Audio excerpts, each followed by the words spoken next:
Brigitte Gabriel, president of ActForAmerica.org, is the author of They Must Be Stopped. She is one of the leading national security experts in the world, providing information and analysis on the rise of Islamic terrorism. She joins us now. Good morning, Ms. Gabriel. Good morning. I'm delighted to be with you. How you doing, baby? Good, thank you. So here's what I wonder. How come the good Muslims are not screaming about the bad Muslims?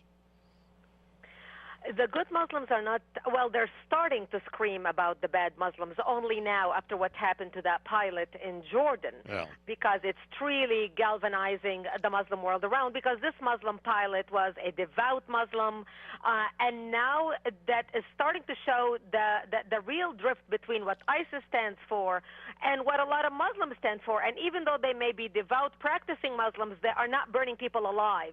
And I think ISIS did the worst thing by doing what they did. But a lot of other Muslims are not speaking out because they understand the Quran. And while a lot of leaders in the West have sold us the lie of Islam is a religion of peace, it couldn't be further from the truth, because while there are a lot of Muslims in the world who are peaceful, the Quran itself supports violence. And here's an example, Imus.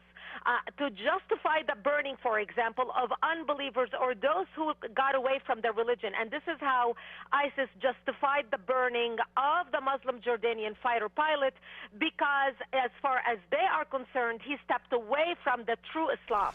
Quran Surah 4:56 says, quote, "Indeed, those who disbelieve in our verses, we will drive them into a fire. Every time their skins are roasted through, we will replace them with other skins so they may taste the punishment. Indeed, Allah is ever exalted in might and wise," end quote. And that's how ISIS justified the burning of the Muslim pilot. You know what I think? What? I think a lot of Muslims, good Muslims, are not all that upset about what the bad Muslims are doing. Well, the bad Muslims have brought Islam to light and gave Islam its, in their mind, its rightful position on the world stage, because it wasn't the peaceful Muslims that made the White House celebrate iftar dinners and invite all Islamic leaders into the White House. It was the radical Muslims that instigated effects and situations that made the West, from America to Australia to England, begin holding Islamic prayers in their houses of parliament, inviting imams to preach and open the sessions, holding iftar dinners in their palaces, and, for example, here at the White House. And this empowers Muslims. This shows the Muslims that, look, we were peaceful, nobody respected us, but the jihadists are giving Islam and putting Islam in its rightful place on the world stage. You know, and that's why they're not speaking up. Why do you think, well, that's weak. You know, here's something else. Why do you suppose, in your opinion, that the President Obama, the administration, and others won't identify this threat for what it is, and identify it as radical Islam? This is a great question that so many people in our country are asking right now. The answer is President Obama is more interested in protecting the image of Islam than protecting the people of the United States and the West. And the reason why: President Obama was born to a Muslim father, raised by an adopted devout Muslim father, went to Islamic schools. In his mind, he does not believe Islam is bad, and he believes he wants America and Islam to play together nicey-nicey, and the whole world's going to get along. He is not seeing reality for what it is, and the reality is Islam is a violent ideology that has killed 270 million people, and that was only through the caliphate, which ruled for 1,400 years, and that's when they did not even have weapons of mass destruction, Imus.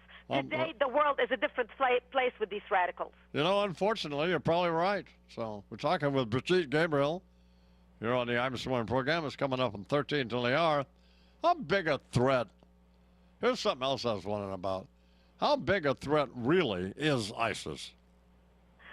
ISIS is a huge threat because the internet has become the new war theater. And ISIS is able to play in every country and recruit in every country using the internet, and this is why they are metastasizing. This is something we did not have 20 years ago, but ISIS is using the internet to perfection. It is a threat because a member who pledges allegiance to ISIS can carry on a terrorist attack sitting in any county, in any small city, in any small farm, in any country in the West. All he needs is an internet video. All he needs is a rifle, a knife, where he can run into a major city and start stabbing people. And that makes an ISIS movement or an ISIS cell. That can wreak a lot of havoc. Can you imagine if ISIS sympathizers in the United States are unleashed into our malls? All it takes is 5, 10 people to walk into different malls across the United States and start stabbing people. That will shut our economy down, and that's the danger of ISIS. I'd like to take this opportunity to thank you for scaring the hell out of us with all this information. You know, I'm a firm believer, better prepared than scared. No, I agree. I think the enemy has done a phenomenal job into striking fear into our hearts with their barbaric behavior. I think we have dealt with enemies like this before, except before we had leaders, we had real men who stood up and fought. Can you imagine under President Reagan having an American stabbed, beheaded, and killed and having no reaction by the United States other than saying we're going to double down our effort like Obama's doing right now? That would have been unheard of 30 years ago. All right, Ms. Gabriel, we have to leave it there, but thank you very much for appearing on the program. I appreciate it. Brigitte Gabriel here on the Imus Morning program, 11 minutes down to the hour.